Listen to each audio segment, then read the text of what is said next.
Alright fellas, here we are back in Pokemon Masters, and so tomorrow we're going to be getting the release, tomorrow we're going to get the release of Trevor and Florges, the final Spotlight Sync pair, in this little triple bash that we have. Of course we had Malva first, then Chuck, and now we've got Trevor. I think really depending on who you ask, Trevor is either the best of the bunch or the worst of the bunch. At least that's probably the way that I'm thinking.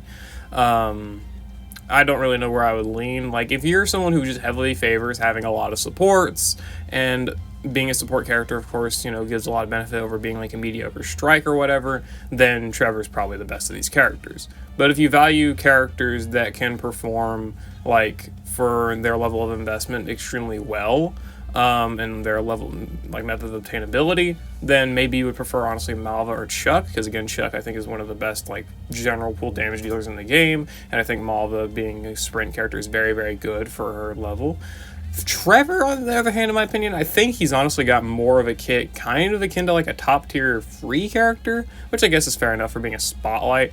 And I don't know, I think I don't really vibe with his kit too much, but I don't think he's bad either, for sure. Like, he's definitely good. And he's going to be a very solid unit for like the Legendary Gauntlet, where you're mostly going to use him. Stadium he'll be fine in. I don't think he's going to perform too well in Ultimate battles. He probably could, of course, you know, prove me wrong there by utilizing him there. But that really depends on what partners you're also running him with. Trevor is a character that heavily favors being in an environment where he is buffing special characters and taking special attacks, because all of his buffing is pretty much related to special attack, special damage enhancement, and special damage reduction. So pairing him up against opponents that use mostly special attacks is where Trevor is going to be able to best do his tanking. So let's go into his kit, I guess. He's a support sync pair with the Tech EX role. Of course, he's not going to get Sprinter Field. Just makes, you know, that would make too much sense.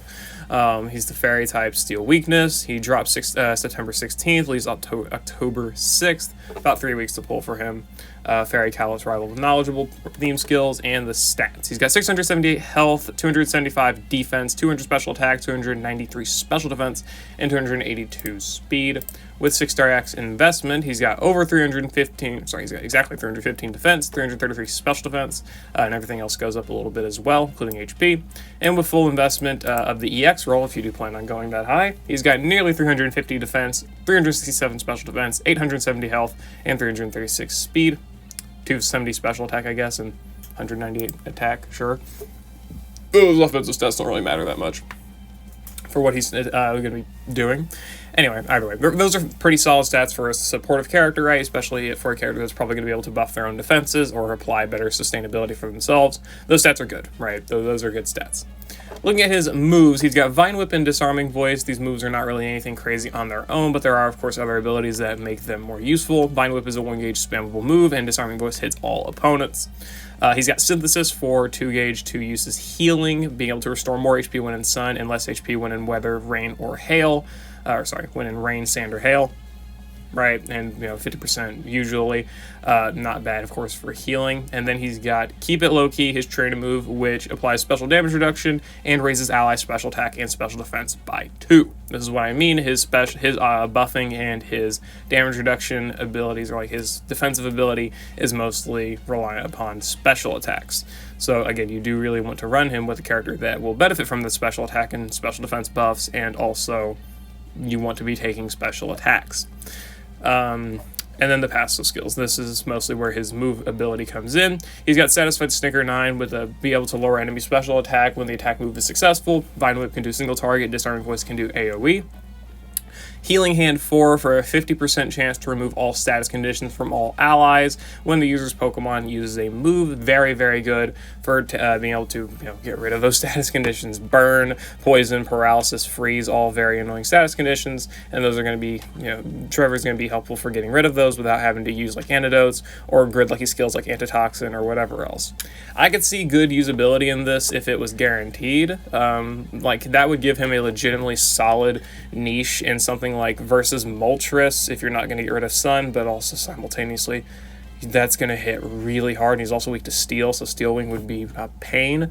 But like, point is, you could get rid of those burns, you could build around that a little bit better maybe, and also like Lucy's ultimate battle, a little bit more realistic, but also she's mostly a physical attacker, and also again, it's not guaranteed. So Healing Hand is useful for not having to run specific lucky skills or, work around enemy status conditions as much. Sadly, if it's it's not being able to really be used to its full effect against, like, again, Moltres or Lucy, I don't think.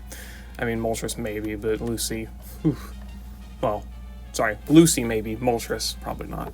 Anyway, Team Fist Bump 3 has a 40% chance of restoring the HP of all allies when the user's attack move is successful. I think this should be a little bit higher. This is his... I don't remember actually if his grid has anything for it, but this is his only method, at least a 1 out of 5, of team healing. I do think it could have been a little bit higher, but I mean, it's fine. He's got a little bit of healing here. He's got the Healing Hand for status condition removal. He's got Synthesis for his own healing, and then other than that, he's got mostly special offensive enhancement and special damage reduction. I think he's fine in this regard, right? Like, he's able to, at the very least, empower characters who use special attacks and also have abilities like Scholar Sync, or what is the special? Smarty... What the hell is the special version of it? Brute Wits, right? Those type of multipliers. And also with special tech debuffs, he's able to empower multipliers like Devastation and Overpower. So, I mean, he's good there. Maybe if you want to make a free... quote-unquote free setup with, like, Diantha, you could use Trevor as a support. He's able to enhance her a bit better. Also get the fairy theme skills, I guess. Something like that. Kalos as well. If you want to use him at, like, a champion stadium stage, you can try and find enemies that mostly use, like, special attacks, which frankly isn't a lot of them. Like, Sydney clearly doesn't. Phoebe, I mean, she's got Shadow Sneak, so I guess maybe he can take that, but she's also got a physical sync move. Glacia hits hard. Glacia hits hard, but she is all special attacking, so if you can deal with her gimmick, then Trevor probably can shut down Glacia relatively well, honestly. And she is definitely one of the harder stages because of her high offenses, high offenses and multipliers and whatnot. So could shut her down relatively well as long as you can deal with her hail. Wallace, I think, should be mostly, he's mostly special attack. So if you can find stages, but though he's also wise entry, so special attack enhancement's probably not going to be as effective here. But anyway, so Trevor here, right, he's going to be good for those stages, at least in the Champion Stadium, where you're going to be able to fight special opponents, and he's also going to be good against a lot of legendary arenas that primarily use special attacks. But outside of that, he's lacking a little bit. I think maybe, like, if you want to bring him to a legendary arena and give him, like, Stoic or something as a lucky skill to take attacks from a lot of stages just have also physical attacks on top of special. Like, Latias has a lot of powerful special attacks, like, I think Psychic, Stored Power is a big one, Icy Wind, Ice Beam. Like, it's got special attacks that Trevor can shut down, but it's also got physical attacks, like Earthquake, Outrage, Dragon Claws, and Headbutt. At least the Flygon, at least that's Dragon Claw. And also Earthquake, those type of moves, right? Like, you're going to be able to face sides, of course, and different enemies that have a lot of mixed offenses. Entei's a similar case. Moltres has Steel Wing, that's a big hurt one. Same with Flame Charge. Just multiple other stages, right? A lot of enemies have mixed offensive stats, but if you can deal with the mixed side of things by maybe giving Trevor Stoic, then he's going to be a very good tank for taking out a lot of those stages, because he is very, very efficient on the special side, and he can be serviceable on the physical side as well, so that's not bad. Anyway, looking at the grid, he doesn't really have anything besides Unflappable at 1 out of 5. At 2 out of 5, he gets Quick Cure, Synthesis, Gauge Refresh, I guess, Vine Whip, Gauge Refresh, Dragon Guard, Stalwart, trying to move NPR, and then Disarming Voice, Gauge Refresh as well. So Gauge Refresh abilities, of course, just more helpful for gauge efficiency and cheaper Legendary Gauntlet setups. Trying to move NPR can be good for maxing out the offenses here and maintaining special damage reduction on the allied field. Dragon Guard, I think this could be good for handling, like, Latios and Latias Legendary arenas, and any stage, of course, that uses dragon attacks, which there's a lot of Champion Stadium stages like Lance and Drake and all of them that use dragon type attacks. Drasna, a lot of Dragon Elite Four members, so he'll be good for, like, handling those sometimes by having Dragon Guard, I guess. Even on the physical side, he'll be able to take attacks a lot better that way. So and then Quick Cure, of course, getting rid of Trap and other stat and all that stuff. He doesn't need Natural Remedy because of the Healing Hand, right? So that is nice to have. Overall, not too shabby, I guess, at 2 out of 5, but not really that great either. 3 out of 5, he gets Team Sharp Entry, Synchro Healing, I think is, Synchro Healing, Synthesis NPR, Synthesis Master Healer, Brain Brawn, Train to Move all ramped up, and Train to Move team Hit and Heal. Okay, so this is where the team healing gets a little bit better. I guess healing in general. So Synthesis NPR, of course, this gives him more usages of healing. This just keeps him alive, makes him more sustainable against a lot of the enemies that are going to be hitting him because he's the support. He's going to be taking the attacks, 99 times out of 100. So having these, the NPR is nice for the healing. Same with Master Healer for better healing. Synchro Healing on top of Train to Move Hit and Heal on, Train to Move Hit and Heal here. So you're going to be getting gradual healing to all allies. So the team healing there is a lot better on top of also having the team fist bump and also having the Synchro Healing here at 3 out of 5. That's going to be giving you 20% HP after using the Sync move to all allies. So the first time, especially the first time he uses a Sync move, of course, that would be giving you support EX on top of giving you that 20% healing. Combine that with Team Fist Bump 3 and Train to Move Hit and Heal. Team Hit and Heal, and you will be getting a lot of healing for the team. That's going to make him a lot better for like longevity in the Legendary Gauntlet. I do think 3 out of 5 is great for that. Like 1 out of 5 is fine, I guess. Team Fist Bump's solid, and the 2 uses of Synthesis is good for his own healing, but this really like bumps him up a lot. And I do think, like, again, his best area is going to be the Legendary arenas where the damage ceiling is a lot lower, unless you're facing like Moltres out of Sun or Tornadus outside of. Honestly, Tornadus in general, but Tornadus outside of Paralysis, right? Like, you're going to be able to face those other stages very, very well because of his debuffs and his damage reduction and all that, but also this healing is going to make the team, I'm not going to say near immortal, but it's going to make them so much more sustainable as long as you have the ability to check whatever gimmick the enemy has, which, by the way, Trevor having Satisfied Snicker is going to be good for Latias and also give him, like, Mind Games or Defense Crush, and you can cover a lot of gimmicks there. He's going to be good for things like that. That's really solid for sure. Team Sharp Entry for buffing crit. Of course, some characters can only buff their crit by +1 or 2, so being able to get the extra crit buffs there is very, very helpful in some regards, so that is nice. And then also Brain Brawn here, reducing damage when hit by a special attack, so just more special damage reduction. He doesn't really need it, but I mean, if you're going to be facing like high-powered special attacks, like maybe, I can't think of any, like, I guess like Raikou's Hyper Beam or something, then maybe, but for the most part, he's not really going to need that type of, that further level of damage reduction for the most part, I don't think, but I mean, it could be useful for sure.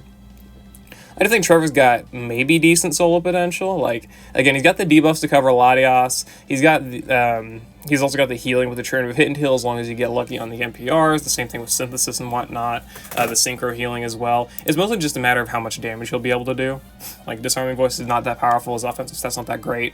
But I mean, it's just that's how it comes with a lot of these supports. It's how long can they actually like really last? And I think Trevor's got good sustainability, so at the very least he's going to be a good duo unit, might be a good solo unit as well. Not really too sure there.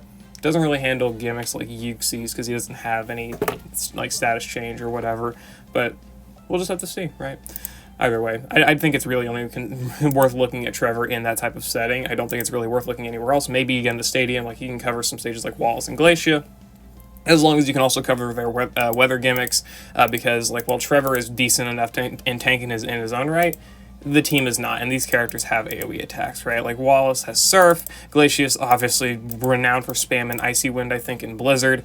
Like, good lord, it's super painful having to deal with a lot of these stages, so while his team sustainability is not bad with the special defense buff, special damage reduction, the special attack debuffs, and the little bit of healing he does have, it's mostly the stats at that point that is really going to be destroying your allies without having to deal with some of these stages of gimmicks. So, I mean, he's fine in the regard of being able to act as a safety net for, like, defensive buffing and whatnot, but you really want to have a gimmick check there, too. Like, again, getting rid of Glacia's Hail and Wallace's Rain and et cetera, et cetera. But other than that, Trevor, I don't think is, like, god-awful for sure. He does remind me quite a bit of Kaylee, though Kaylee's buffs, I think, are mostly for herself. Like, her special defense buffs allows by 1, okay, big whoop, but she does also buff defense, so I guess there's a little bit of difference there.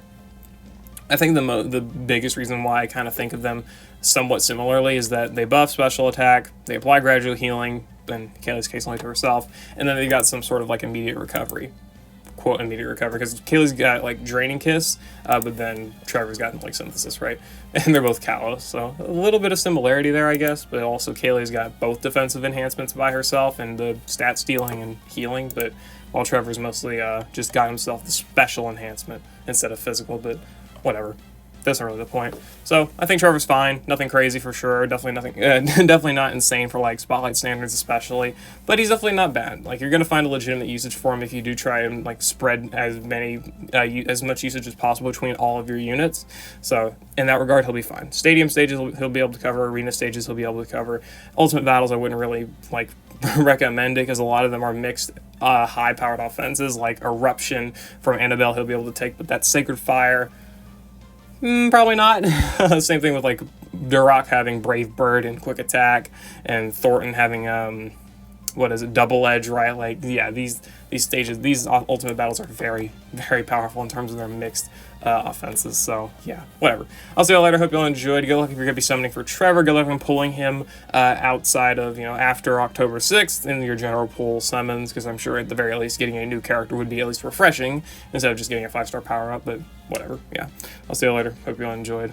Peace.